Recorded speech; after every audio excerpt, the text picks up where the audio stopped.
All right, good afternoon, everybody. Let's go ahead and maybe someone wants to wrap the door. So this is the first installment of the 2019 fall research series. We have Mark Kanazawa, who's an economist and a business scholar. He's been at the workshop at least a handful of times, given a couple of colloquials at a couple of while, so he's a long time friend of the workshop, done a lot of interesting work in what we'll call institutions and water in particular. He's going to talk today. So the new rules, for if you aren't aware, we go 30 minutes presentation, then I'll take a cue. We give priority to non-faculty. So if you can keep asking questions, you won't have to hear from myself or Gustavo or Jim. Okay. Okay. So Mark. Okay. Thanks very much, Dean. Yeah, it's really good to be here. So there's the title of my talk. And so you read transaction costs, you read water transfers, that sort of stuff. You probably think in terms of, okay, it's going to be talking about sort of obstacles to transfers, exchanges. Maybe it's going to be talking about the difficulty of first thing that I would think of if I saw that title. And that's certainly the case. I think this definitely has implications for all of those things. But not only those things. I think that there are a lot of things that what I'm going to be talking about today have relevance to. Not only water markets, water transfers, but more generally, questions of rationalized water policy. So not just talking about exchanges of water for consumption by cities or farms, whatever. We're also talking about what are the different water issues that have appeared in California history. Municipal water supply, water development for mining, irrigation, of course, flood control, navigation. All of those things are water related, and I think what I'm about to talk about today are related to all of those things. If you read the paper, it's also about what I call the appropriate level of jurisdiction. And the reason I think this matters is because when you think about not only water, but a lot of other environmental issues, there are a lot of possible levels at which policy can be pursued, right? Everywhere from the local level all the way up to and including the international level, right? And everything in between. So all those are possibilities, but probably the appropriateness of using one level depends on what environmental issue you're talking about. It's hard for me, for example, to see addressing climate change on anything but an international level. Okay?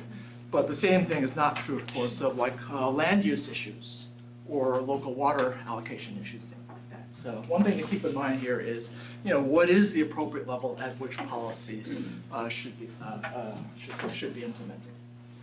And then lastly, I think there may be more implications like this, but just let me focus on this last one here. Lastly is the stuff that you folks talk about here at the workshop. This whole issue of governance. Here, of course, specifically related to water supply and water management. Here, I think there are some questions that I've wondered about a lot over the years with regard to actually how we apply Lynn's framework for successful management of local common pool resources. So I'm going to get to that hopefully toward the very end. But that's the one reason I wanted to give this talk here to you folks at the workshop. Just to broaden the context a little bit, I've been thinking about these issues for a long time, and not just as a governance guy, not just as an institutions guy or a law and econ guy, but I also happen to be an economic historian by interest as well. So I've been studying California water history for a long time, going way, way back.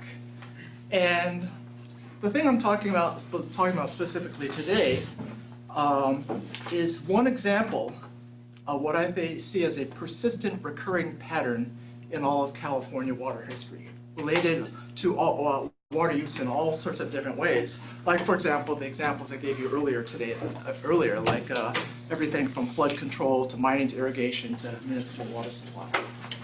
And this has created a tension. The persistent tendency here is a tension between pursuing water policy at different levels, different jurisdictional levels. specifically at the state level versus the local level. Okay, so this tension, so I'm actually thinking that there's enough here for me to make an argument that this has been characterized, perhaps, all of California water history, this tension, and this has had some important implications for water policy in general. So just in a real quick nutshell, before I dive into the specific example here, the argument is this. The state repeatedly has tried to implement water policy of various kinds, and the local communities have resisted repeatedly abiding by state policy. Okay, so if you read the paper, you know that that's what this paper argument is about as well. That in itself is not all that new or all that novel, I would say. What I think is really interesting is that when you think about the resistance of localities, it's been powerful enough such that localities have actually been able to get their way. So repeatedly, you see legislation passed which mandate local control. Okay? It's the localities that are going to address their water issues, and the state should basically stay out of the way. And that little thing here, that little provision, again, very common in California water history, I argue have really important implications for water policy. So it has to do with perhaps the level of jurisdiction not being appropriate for the water policies that have been pursued. Just real quickly here, so when you think about this question of state versus local, or more generally higher level of jurisdictions versus lower level of jurisdictions, economists have actually studied this issue a lot. And so these are a few of the things that they've identified when you consider which level of jurisdiction to operate at. Higher levels have their advantages, like national, international. Lower levels have their advantages. Okay, so here are the fewer things that we talk about, the advantages that economists have identified for each of these levels of jurisdiction. Coordination, for example, with climate policy, you want to involve all of the different countries. It'd be difficult to effectively combat climate change on anything but international level, because those arrangements allow coordination. They allow you to take advantage of economies of scale that happen to be a really large technology, and that's what's suitable to address the issue.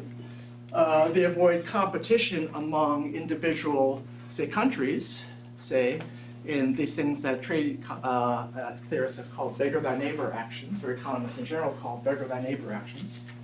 So those are all advantages that have been advanced for pursuing at higher levels of jurisdiction, national, international. That also applies to California if you're thinking about state, doing it on the state level versus doing it on the local level. On the local level, here are a bunch of things that have been emphasized by people regarding why it might be better to pursue policies at the local level. Local officials, they have a better idea for local conditions. They have a better idea of the preferences of local citizens. They've got better information on those local conditions, and as a result, they can, in their policies, obtain a better match. So the policies themselves and the preferences of their constituents. And then there's this issue in the congressional literature about rent seeking, which a lot of people argue is less of an issue when you're talking about local policies. Okay, all that sort of by way of setup, if you will. Now let's talk about groundwater management specifically in California, since I know I only have a half hour here just to say my piece.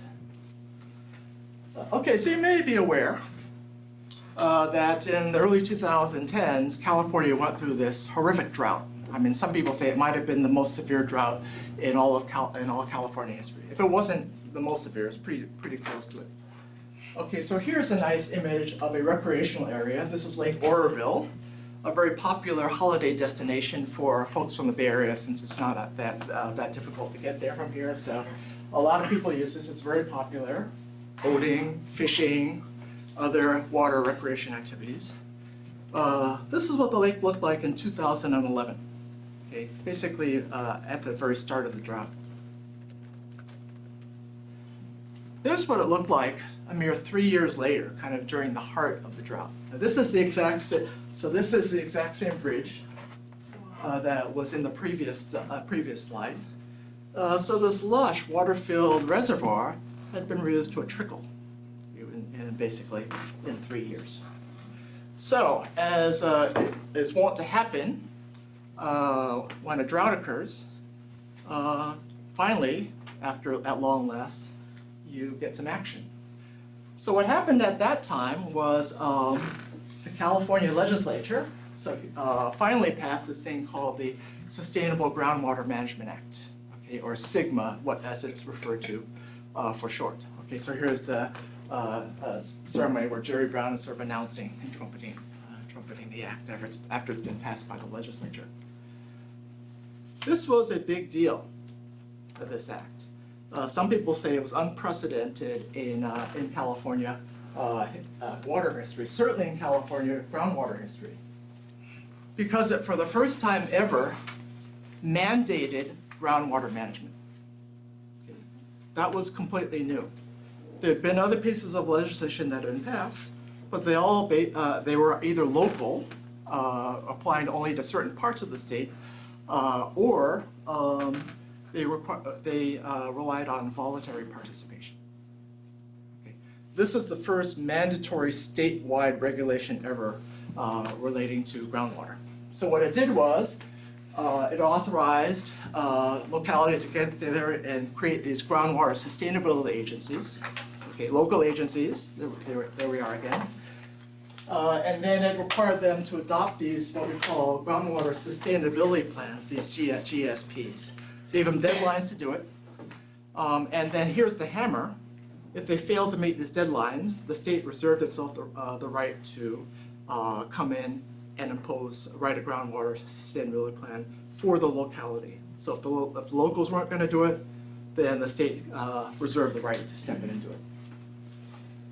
Again, this was pretty revolutionary at the time, and a lot of people considered it. You heard a lot about this being a new day in California groundwater history when this act was passed just 5 years ago. What I want to do is think a little bit about, help us think a little bit about how to interpret this act. Because most of the commentary, and I've read a number of commentaries on the act, has been pretty laudatory, okay, very positive about the act. I just want to raise a concern that I've had ever since I became aware and started studying this act. So I want to talk about data, but before I do, in order for you to understand my sample here, I need to mention those previous attempts to pass legislation to manage groundwater, which was based on voluntary participation. So there are a whole series of acts that were passed starting in 1989 and going to just a couple of years before the act itself was passed, which set up the system for these local agencies to manage the groundwater locally. Again, these were all voluntary. Okay. But what they did was they basically established procedures for these agencies to develop these plans, provided financial incentives, okay, to help them out, provided logistical and technical support, all of that stuff, for them to create these plans. Again, did not require them to do anything, but a lot of these localities actually ended up writing plans based heavily on public input. So there was a process where stakeholders could be identified, and they were given notice of public hearings, which were taken on a regular basis, and so a lot of stakeholders had the opportunity to comment, provide input into the final form of the plan. So one thing I'm going to ask you to assume, and we can certainly talk about this if you want, is that the data from the plans reflect local interests and local preferences. Okay, since the stakeholders had ample opportunity to comment.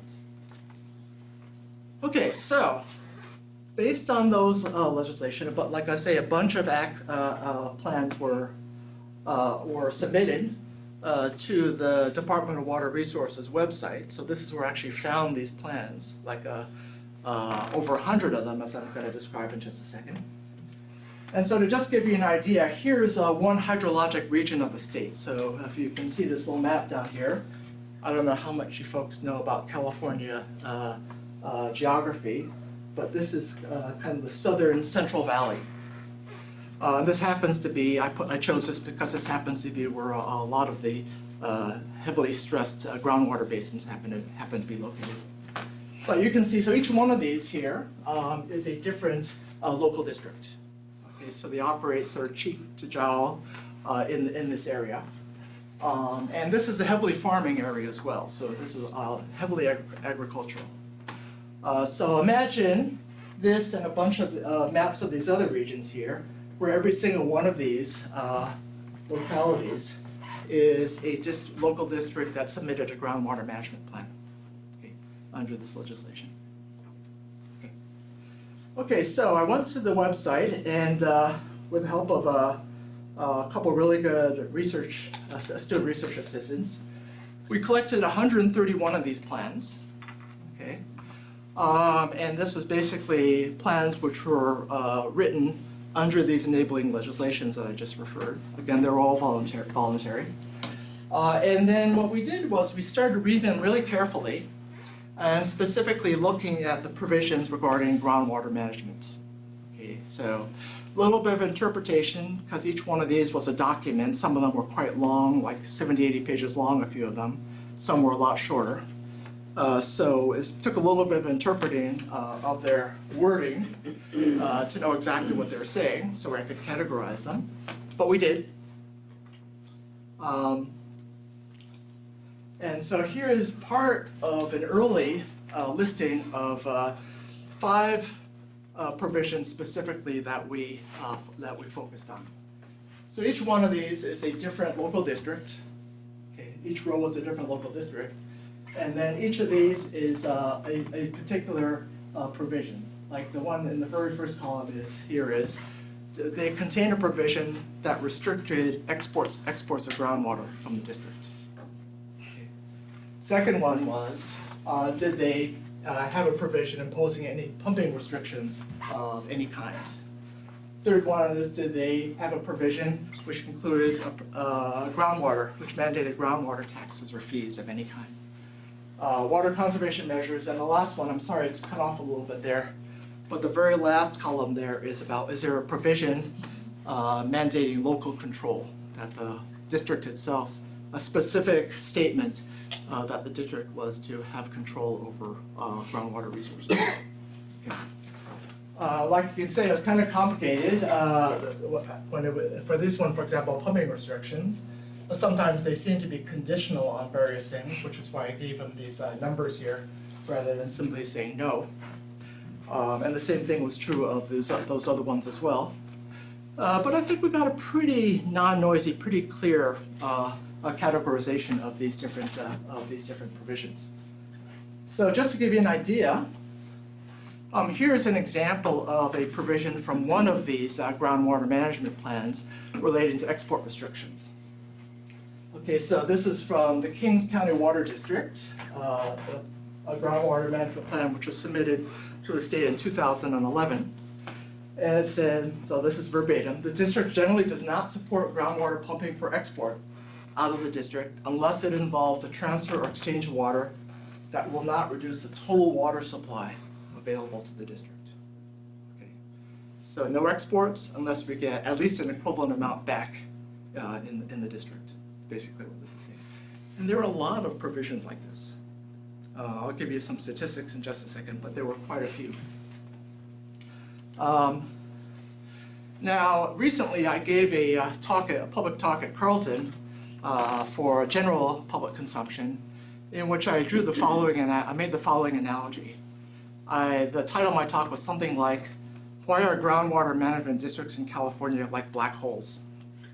So you guys all know what black holes are. Their gravitational intensity is so high that light can enter, but no light can leave. Okay. So basically, the analogy here is that whatever is so powerful within the district makes it so that water can enter but none can leave. So that's why we get sort of these export restrictions on exports. Okay, so on the other hand, okay, so they want to keep the water to themselves when they get it. Now here's another thing that you would think they might consider trying, which is to impose restrictions of various kinds on themselves, quotas, or I can see a lot of ways in which they might be able to restrict pumping. Here's a typical provision from another district. This is from the Alta Irrigation District, which was from dated 1994. And then, so the provision goes, pumping restrictions would definitely reduce the amount of groundwater use. Kind of grudgingly, they say, yeah, this would work, you know, if we tried it. This is a controversial item, though it goes on to say, and pumping restrictions would be the last item to be considered. Okay, so kind of as a yes, it's effective, but we're only going to do it as a last resort. Basically, that's what they're saying. Similarly, regarding pumping taxes. Like extraction restrictions, this is a different district, the Tulare Irrigation District. This step is to be considered, pumping taxes that is, only as a last resort in the overall management of groundwater in the district. Okay. So they're really unwilling to self-impose restrictions or financial disincentives to pumping. Okay. And they want to keep the water to themselves. Okay, so when I try to categorize these and sort of basically whether they restricted exports or not, this is what it came down to. So nearly 2/3 of all of the groundwater management plans in the sample contain this provision that restricted exports in some form or another. Okay. The against here is not that they were in favor of exports, it's simply that they were silent on that issue. Okay, so 2/3 of them were explicitly said that exports were restricted. And then you simply go along here, so over a much larger percentage were against pumping restrictions of any kind. A significant majority were against imposing taxes or fees, except as a last resort, those sorts of things. So this is the overall pattern of the provisions on the, of plans on each of these individual provisions. Okay, so if I could summarize what I think was the general sense of those groundwater management plans, pumping restrictions and taxes and fees were only to be considered as last. They didn't want to go there if they didn't have to. Okay, and on the other hand, exports restrictions on groundwater exports were quite common. In nearly 2/3 was there an explicit provision which basically forbade, or not quite forbid, because the board of directors could overrule of the district, but a really high hurdle for them to, if anybody wanted to export groundwater from the district. At the same time, there was a strong emphasis on this whole question of local control. We as a statement that we as a district, we want to reserve the right to control our own groundwater supplies. Particularly looking at the states, some of them actually said we're doing this because we're worried about state legislation that might force us to do something differently. So that's the reason that we're making this explicit statement. We don't want that to happen. Okay. Now, just a little bit on the implications for water policy. So a number of years ago, I don't know if you've ever heard of this thing called the 330-300 rule. Terry Anderson actually mentioned this at one point to me, an economist that both Dean and I know well. What is the 330-300 rule? Let me work from the back. 300 is the value of water in the cities. Okay, so specifically $300 per acre foot at the time that Terry mentioned this rule to me. 30 is the value of water in farming in the country. Okay. 3 is, so $30 an acre foot. It's worth $30 an acre foot in farming. 3 is the amount that the federal government is asking the farmers to pay for the water. $3 an acre foot. Okay. So what do we take away from all of that? Agriculture is heavily subsidized by the federal government, historically has been, and the value of water in the cities is much greater. I mean, look at that. We're talking about an order of magnitude here, right? Much more valuable in the cities versus agriculture. And this is a where these numbers come from? This is kind of a consensus, he thought, of a lot of studies that have been done, which try to measure the value of water in these different settings. And when he first mentioned this to me, it was like 15 years ago, something like that. So inflation has occurred in the meantime. So I wouldn't be surprised if these numbers are more. It's more like a 600 rule by now. Okay, well that's my best guess, or maybe even higher. So think in terms of order of magnitude here. Let's focus on this for a second between farming and the cities. If the farming areas are getting together in their management plans and saying we're not going to let any water leave, then to me, if there's an order of magnitude difference in terms of value in the cities, that's leaving a whole lot of rents on the table. Right? We're not realizing these rents because the farmers are saying, well, we're not going to export any water outside of our boundaries. So here's what I think is a major implication of this export restriction. Very common phenomenon. When you leave things up to the localities, what sorts of rules do they enact? They enact rules favoring local control, not letting any water escape the district like a black hole. And at the same time, however, they're very, very reluctant to impose any restrictions on themselves that might discourage groundwater use locally, like pumping restrictions or taxes and fees. Okay, so I'm happy to chat about a lot of this more, and I'm really looking forward to your actions and your comments. But let me just use my remaining time to say that the question is why. Now, in this paper that a lot of you have read, I provide an explanation based upon behavioral factors, loss aversion, that sort of thing, and I provide some evidence to that effect. But we really got to ask ourselves this question here: why is it that localities are so in favor of local control, and two, they're so politically powerful that they're actually able to get it? And this has been consistently the case over California history. Okay, so I thought about this issue. I advanced the behavioral hypothesis that it is some form of loss aversion. So they want to retain water in their communities because they don't want things to happen to their local economies, the local way of life, all those sorts of things. And they're worried that if water leaves, then all that will be destroyed. Okay, so that's the basic argument that I provide. And then I provide some supplemental arguments from rural sociology and political economy. That's part of the paper, which I think are all consistent with that interpretation. But you may have noticed in this paper, there's no formal hypothesis testing. And honestly, the reason for that is I'm having a little bit of a loss as to how to test hypotheses here that would demonstrate, I guess, that it is loss aversion, as opposed to these other possible explanations, which I'd be happy to talk about more, which have been also advanced as reasons why you might see observed export restrictions.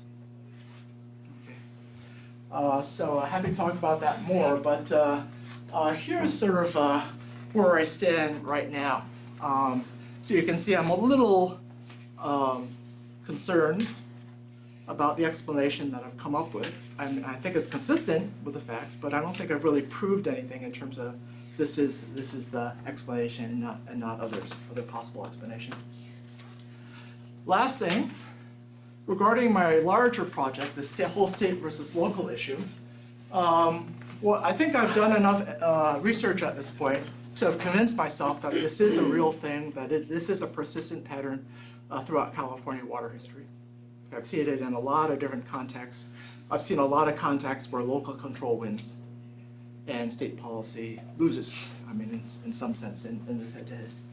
So my larger project, which is one part of it here, is sort of documenting all of that for California water history, but also this whole question of why local control, but also the political question of why is it that they've been so politically influential that they've been able to get local control legislation consistently throughout California history. So this requires me to delve into these other things here. Well, it doesn't always happen. Sometimes you do see state policies, right? It always doesn't always come down to local control. The question is why? So why do you sometimes observe it, other times not? I think the dominant pattern is that you tend to observe it, but there are some exceptions there that I feel like I need to try to explain in this larger project. And then these other questions here sort of apply to the scope of the finding. It applies to water, maybe. Maybe Mark can document that to our satisfaction that that's the case. Does it apply to other environmental issues? Does it apply to other policies, other resources, things like that? And the question is whether there is the same, I will find the same pattern there. And lastly, is California different from other jurisdictions? I mean, do we see the same sort of thing in Nevada or New England or Indiana or whatever, this tendencies to localism? So all of these are things that I'm thinking about a lot and trying to work through the argument, various aspects of the argument right now. And I'm hoping to be able to maybe be invited back within a year or two and be able to report on what where I stand at that point. Thank you. Okay, thanks, Mark. Okay, so I'll keep the list. Again, for those of you who are a little late, we give priority to the non-faculty for this particular seminar, but so just raise your hand, I'll put you on the list. I don't know everybody's name yet, so, but let's go ahead and, so, Jaylene. Hi, Mark. Hi. Thanks very much. I think your presentation and your papers is really fascinating. Thank you. I have a lot of thoughts. I'm going to say maybe three mainly. Okay. One was like a very instinctive feeling, sort of. Reading your paper, it almost makes me feel like, oh, each of these districts, these local level organizations, they seem to me that they do have like good sense of environmental sustainability, right, by keeping the water to themselves for long-term development. But then at a state level, it almost seemed like these district organizations, they're kind of selfish, right? They don't share their water. And so I wonder if this is something you consider as almost like a irreconcilable conflict. And then the second one is, you reminded me of a literature I just read recently, Peter Richardson and Robert Boyd, which they proposed the idea of that modern society organizations are still to a large degree organized in tribal size for maintaining long-term stability. Okay. And I wonder if this has something to do with that persistence of locality. And the third one is to address your question of like if this Californian water governance is that particular or not. I was just thinking maybe it has to do with the necessity, the degree of necessity of this water resource versus the external disturbances. For example, the power of the droughts in the California region. Maybe these are variables that in other regions could be different that cause the different outcomes in governance. Okay, yeah, sure. Thanks very much for the thoughtful question. So one reason I wanted to present this research here at the workshop is because I've been thinking a little bit about the applicability of Lynn's framework, the factors that she's identified for successful local management. Okay. I've read some, like I think I mentioned, I've read some commentaries on Sigma on this act. A couple of which actually try to apply the Ostrom framework. Okay. And what they come up with basically is very positive in terms of they would argue that the conditions for successful local management have actually been built into the Sigma Act. Okay, so well-defined boundaries and monitoring and sanctions, graduated sanctions, and all these sorts of things. They say they're all there. Okay, so if there's something to these ideas, then you might expect these local districts to be successful in terms of managing water locally. Here's what I wanted to get your wisdom on, because I've read Governing the Commons,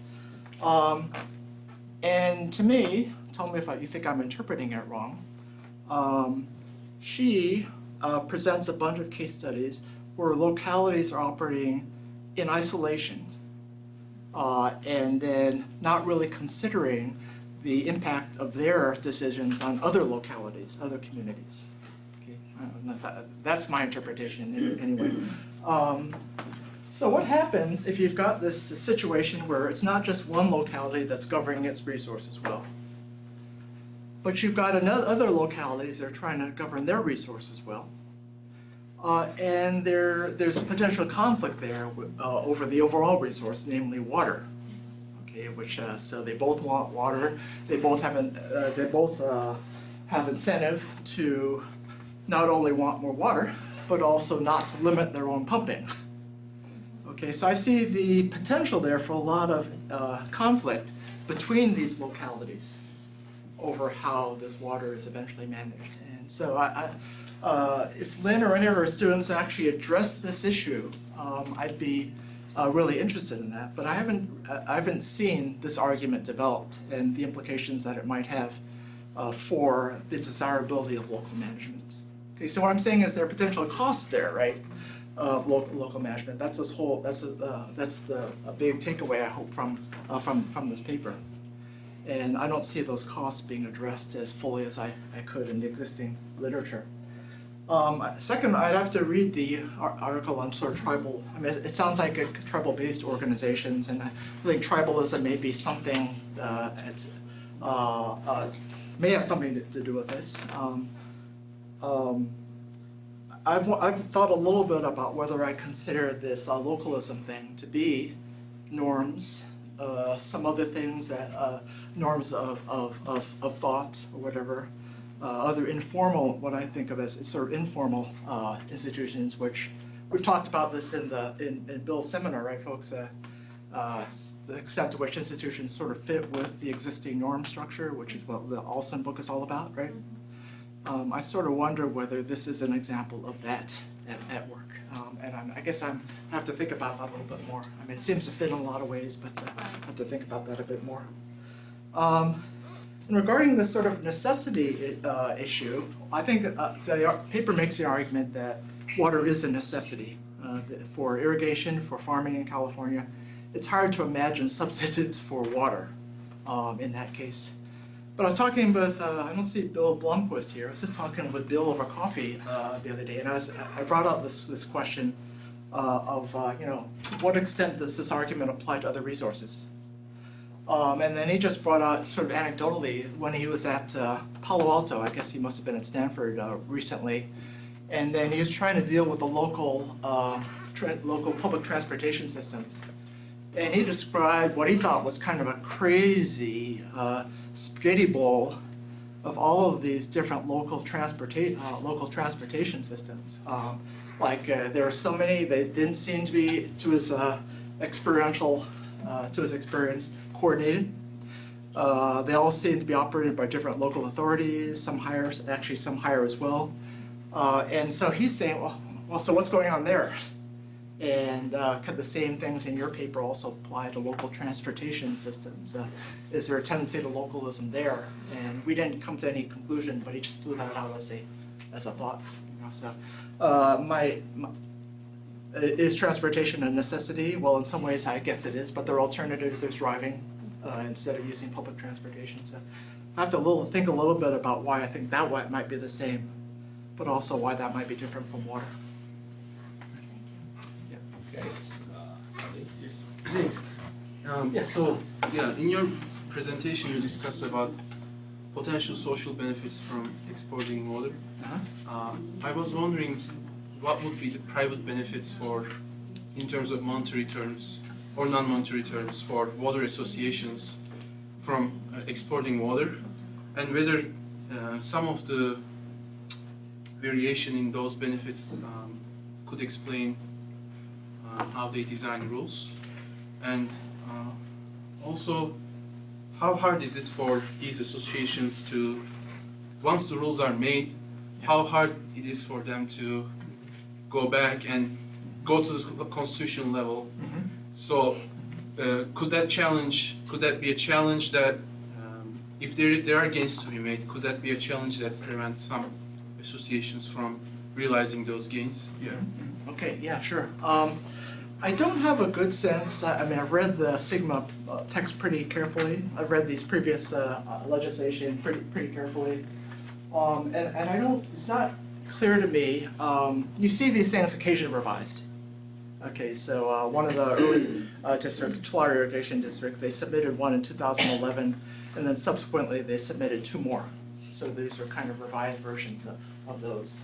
I haven't looked specifically exactly how they differ, but early on in the process, the plans tended to be crude, and and so there wasn't a whole lot of guidance, specific guidance there in terms of what to do, what they were going to do.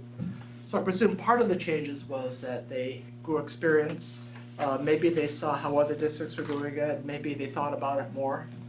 Maybe the early one was just they're just trying to satisfy the law or get some goodies from the DWR, but they hadn't thought through it really carefully. I think there are a lot of possibilities. The possibilities are certainly for them to revise the rules locally. I think one question for me was whether these underlying behavioral currents would allow much of that to happen, or would the later modified plans be basically the same, but just more detailed than the early plans.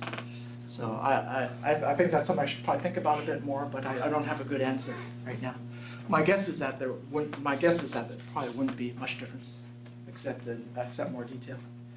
Can you talk a little bit more about what do you mean the private benefits to private associations? I want to make sure I understand your question. So I'm not deeply familiar with literature, but what would be the utility of exporting water? And so would that utility vary depending on the locality of the association, or so could that be a factor explaining why some associations allow exporting while others don't?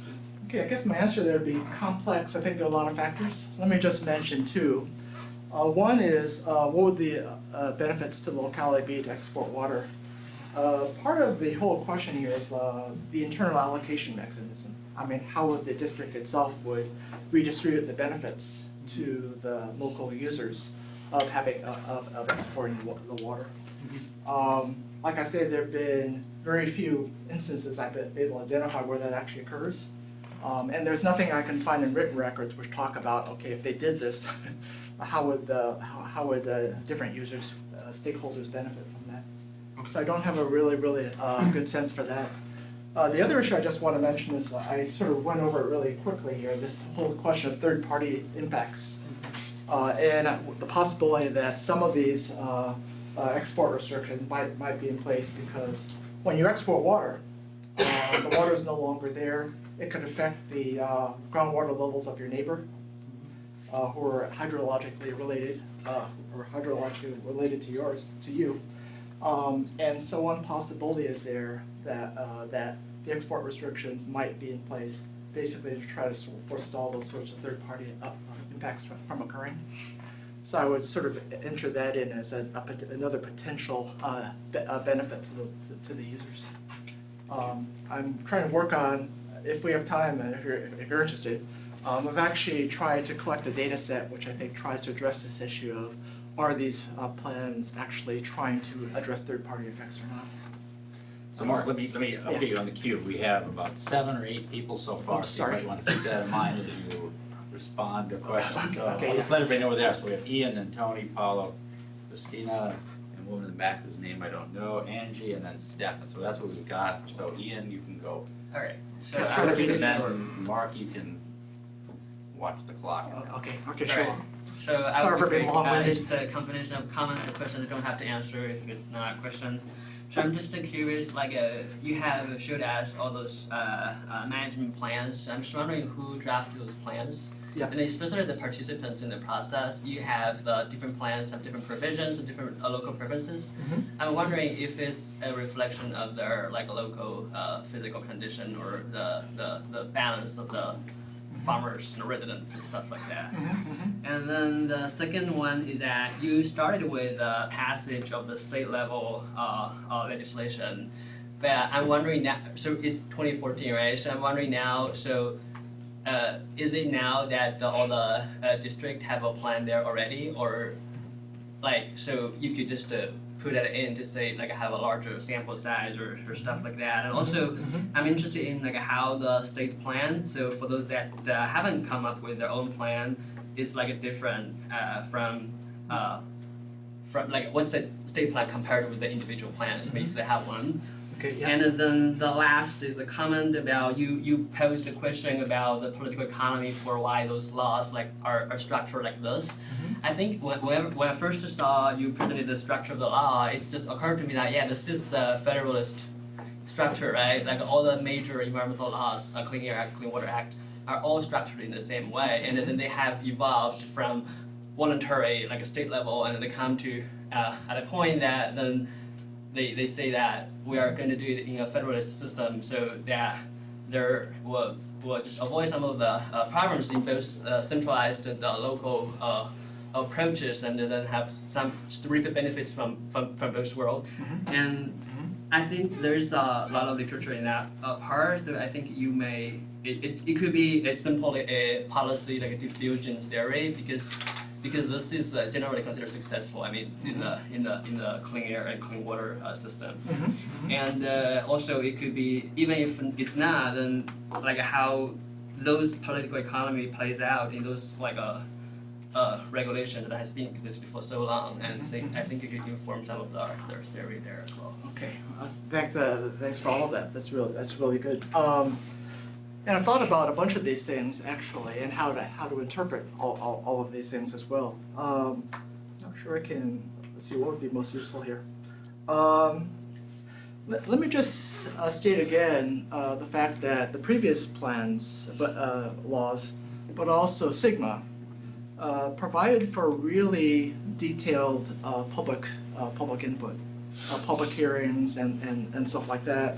Advertising of the hearings and identifying local stakeholders and who could participate in that sort of thing. So they had to advertise in local newspapers that this was going to occur. There must be some modern equivalent, social media equivalent nowadays. I'm not sure exactly what that'd be.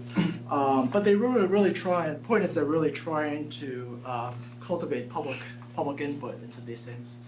So that's the reason, a big reason why I thought that it would be appropriate for me to interpret the laws as reflecting those local stakeholders that had the opportunity to participate.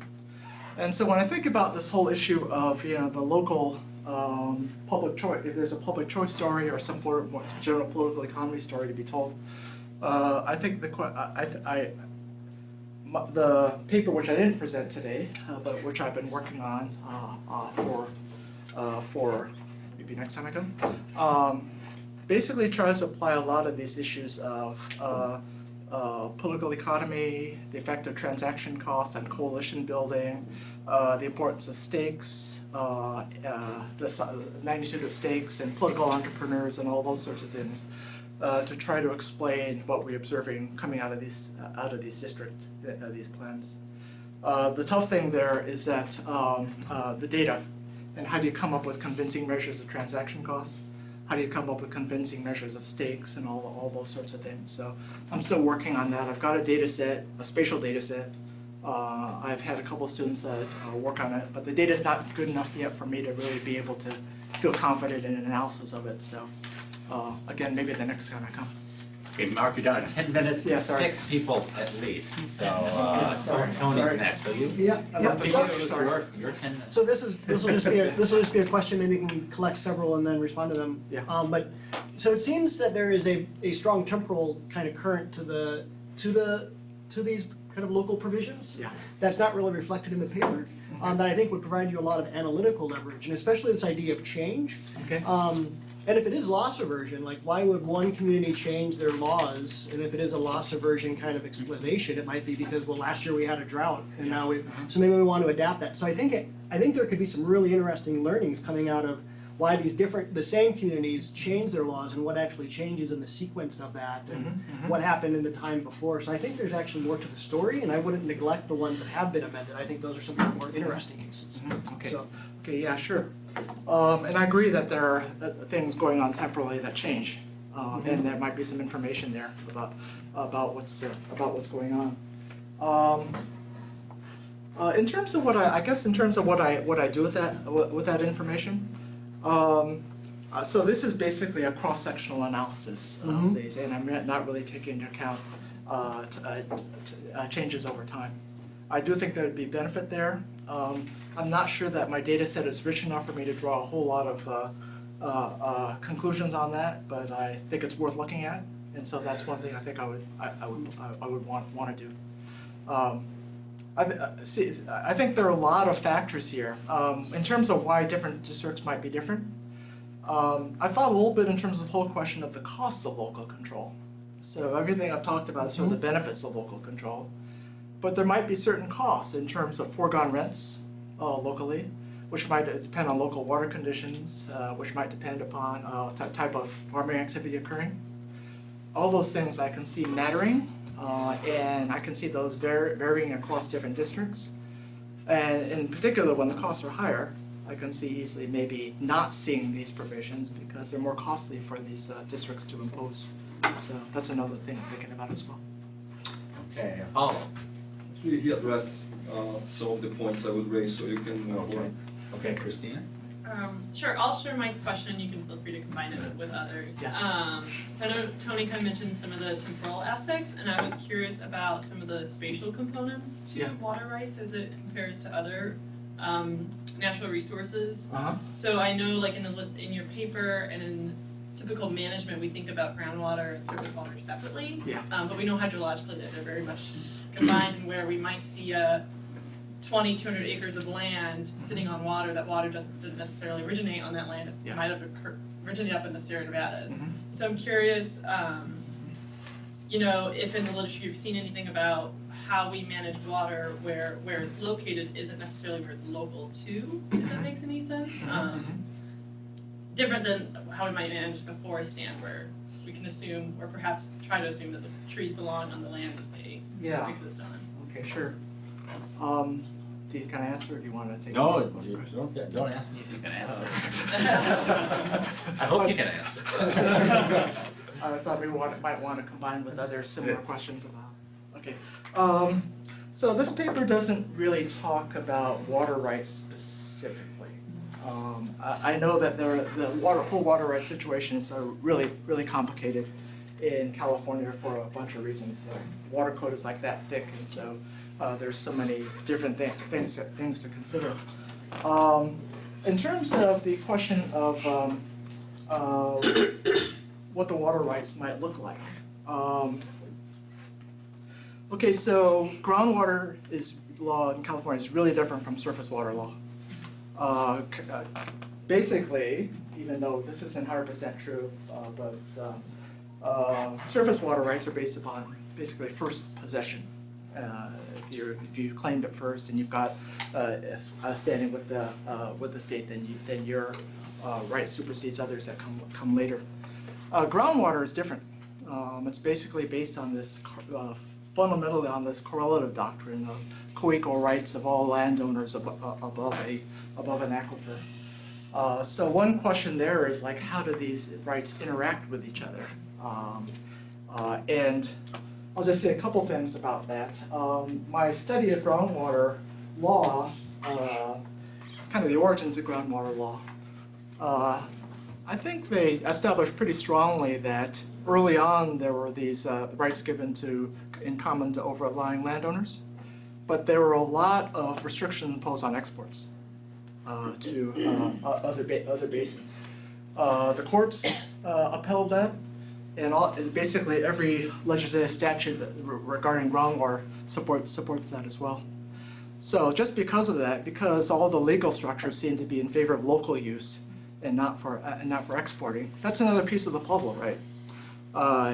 To what extent can they actually export groundwater? To what extent would the judges allow that to happen?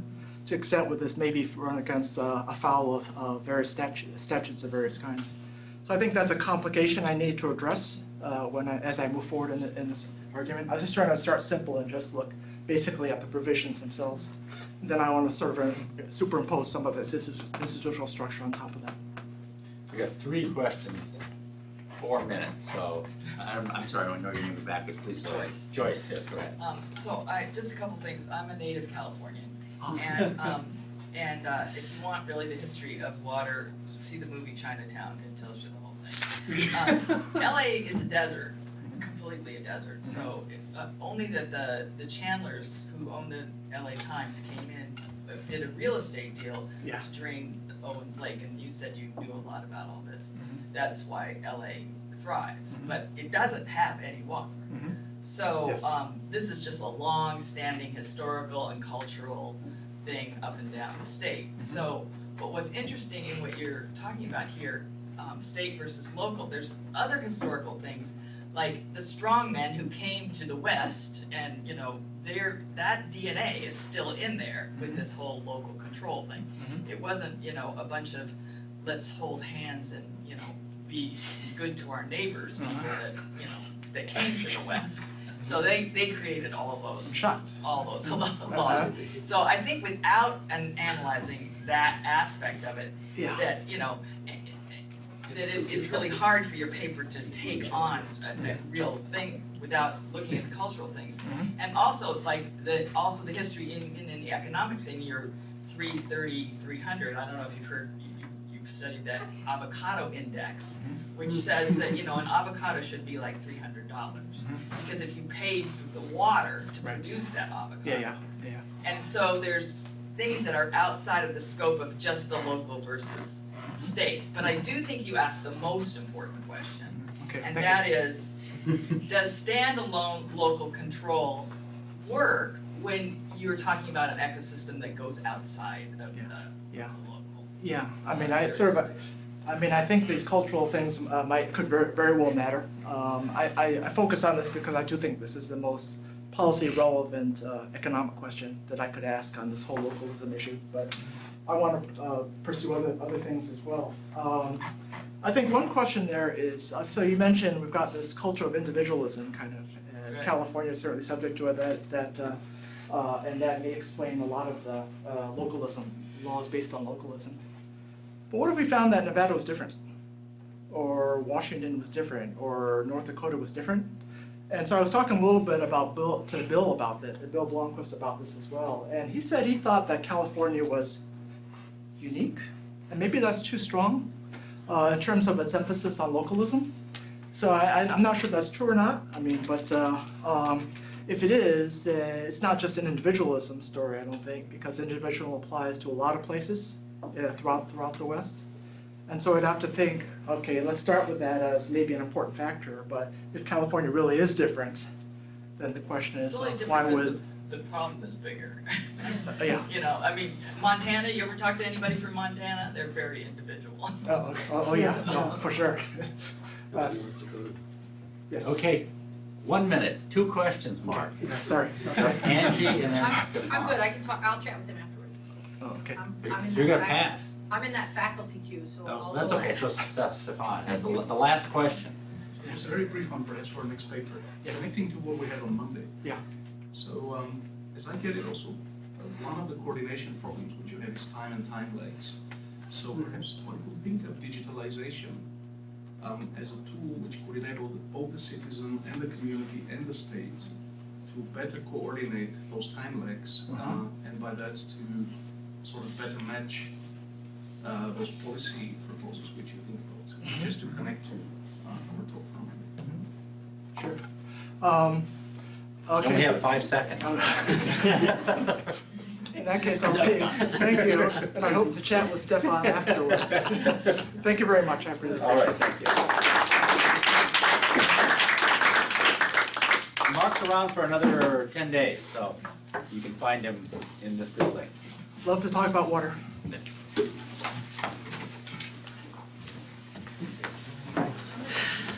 Well, okay, so I see you tomorrow morning. Did you respond back to all this? I did not, I didn't do that. I didn't put it on my phone.